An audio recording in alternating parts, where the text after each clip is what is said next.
Oh, cool.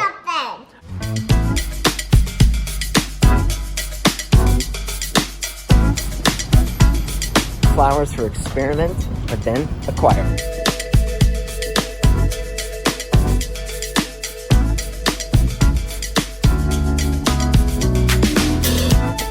Last week, and I hope you saw this, I launched something I've been working on like crazy. Locomotion.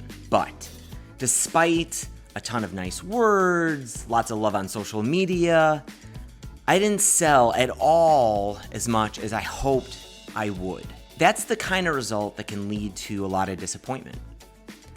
So what do I do from here? A couple years ago, I bought my wife some rainbow roses. I didn't even know these things existed in the world. And when we got them, my wife loved them, I dug them, my kid was in love with them. So naturally, I've wanted to buy more of these. Small problem, they're super expensive. About $50 for a dozen of these compared to, say, a dozen white roses I can get from my grocery store for $8. So I wondered, can I make my own? This was also the perfect chance to teach my daughter something about the scientific method. Step 1, ask a question. Can we make these rainbow roses ourselves? Step 2, do some research.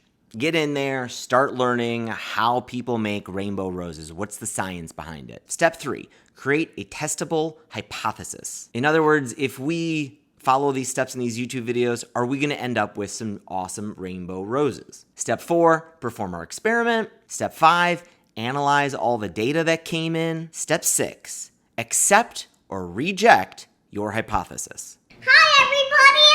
Today is Mercy's own video, and Daddy's not gonna help me. The goal of today's experiment, it's not much, it's an experiment. We want to make these things rainbow. Our hypothesis is that we can take food coloring, these are called like capillaries, it takes the water in and brings it to the petals. It's gonna suck up the food coloring and the dyes, and it's gonna dye the leaves. 1, 2, that was 2, 3, 4, 5. Oh, and there's some more. That's okay. Oh no. Okay. I Don't touch anything. Napkin, I dyed my fingers blue. Don't touch anything, buddy. Here, let's see what the... Blue fingers. Good job. We need to cut. Make Daddy have one antenna. Now, in order to become a rainbow rose, it needs multiple colors at one time. To do this, you don't just stick this in one color for a while or stick it and then another. Like then you're gonna get like brown. We need to cut the rose stem into 4 sections and stick them all in here at the same time, into the dyes at the same time. Carefully cut it. I know, buddy, I think I'm already screwing this up. All right. I have 12 more roses. It's true. Don't worry. Not working so well. Ah! All right, try number 3. Science is hard. You're doing great. You're doing a good job. No wonder these roses are so much money. How do they do this? I don't know if this is gonna help or make it harder.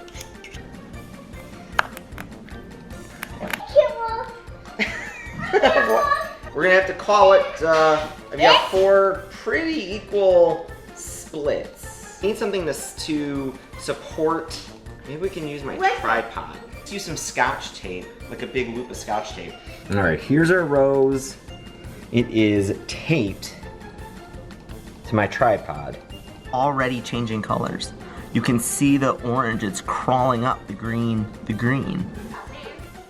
They can't see.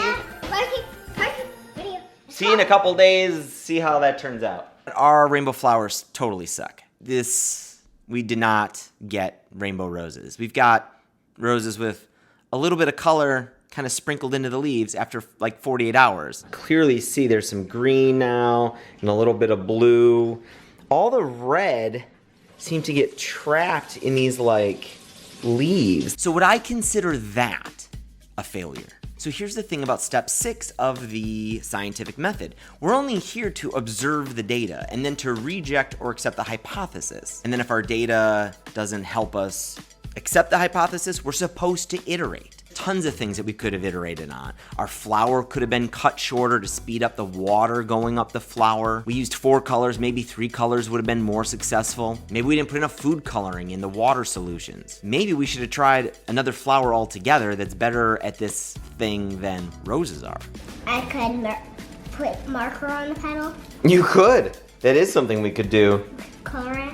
We could just color it. They do make flower paint, I guess. There's no such thing as a failed experiment. If you talk to a lot of PhDs, you're gonna hear that anywhere from something like 50% to 90% of the experiments they run do not provide data that allows them to accept the hypotheses that they've created. A feeling of success shouldn't be derived from the end result. You still had fun doing the experiment? Yes. And I'm not gonna see breaking. That's a good attitude, I think. Yeah. Okay. More things to worry about than just one busted experiment. Success really is us getting off our butts every single day and doing experiment after experiment to learn more about the world in the first place. Come back here, baby. Still smells like a rose.